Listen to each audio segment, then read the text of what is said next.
আপনি কি জানেন যে যখন আপনি কাউকে ফোন করেন তো টানা দুইবারের বেশি তাকে ফোন করবেন না? এবং আপনি কি জানেন যে কেউ যদি আপনাকে তার ফোনে কোনো ছবিকে দেখায় তো আপনার উচিত শুধুমাত্র সেই ছবিটিকেই দেখার, অন্য ছবিগুলিকে দেখা উচিত নয়?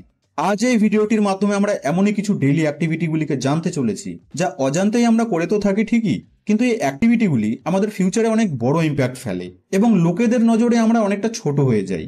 ভিডিওটি শেষ অবধি অবশ্যই দেখবেন, খুবই হেল্পফুল ইনফরমেশন রয়েছে। So let's begin. নাম্বার 1, কেউ যদি আপনাকে সাহায্য করে এবং সে যদি একজন কুলি বা রিক্সাওয়ালাও হয় তো তবুও তাকে ধন্যবাদ অবশ্যই দেবেন। ধন্যবাদ বললে আপনি তার কাছে ছোট হয়ে যাবেন না, বরং এতে আপনার কৃতজ্ঞতা ও উদারতা প্রকাশ পায়। আর ধন্যবাদ বলতে তো কোনো টাকা লাগে না, তাই না? নাম্বার 2, কেউ যখন কথা বলতে থাকে তো তার কথা বলা অবস্থায় আপনি তাকে থামিয়ে কথা বলবেন, এতে সেই ব্যক্তির চোখে আপনি অনেকটা ছোট হয়ে যাবেন। নাম্বার 3, কারো কাছে যদি আপনি টাকা ধার নিয়ে থাকেন তাহলে সেই টাকাকে নির্দিষ্ট সময়ের আগেই তাকে পরিশোধ করে দিন, এতে আপনার সততা এবং স্বচ্ছ মন প্রকাশ পায়। আর যখন আপনি তাকে নির্দিষ্ট সময়ের আগে টাকা পরিশোধ করে দেবেন তো নেক্সট টাইম সেই ব্যক্তি আপনাকে আবার কোনো কিছু ধার দিতে একেবারেই ইতস্তত বোধ করবে না। নাম্বার 4, আমার কাছে এই আছে, আমার কাছে ওই আছে, এগুলি কোনোদিনই কাউকে বলবেন না। পারলে নিজের জ্ঞান, বুদ্ধি ও প্রতিভাকে নিয়ে শো অফ করুন।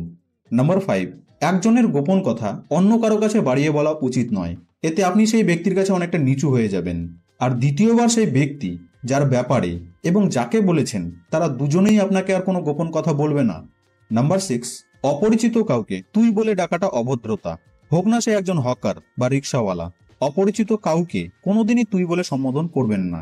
নাম্বার 7, যদি কেউ আপনাকে ট্রিট দিতে চায় তাহলে অর্ডার করার জন্য মেনু কার্ডটি আপনি তাকেই দিন যে ট্রিট দিচ্ছে, এবং তাকেই অর্ডার করতে দিন।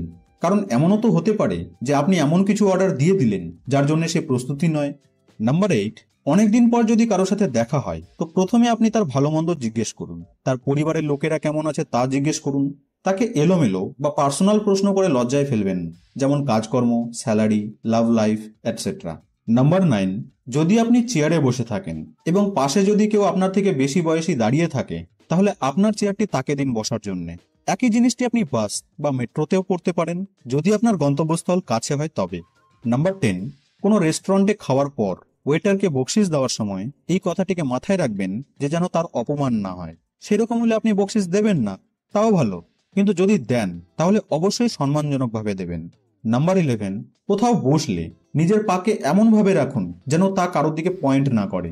যদি কারো দিকে আপনার পা পয়েন্ট করে তাহলে সেটি সামনের ব্যক্তির জন্য অপমানজনক হয়। এই বিষয়টিকে অফিস, স্কুল, ইন্টারভিউ বা গুরুজনদের সামনে অবশ্যই মনে রাখবেন।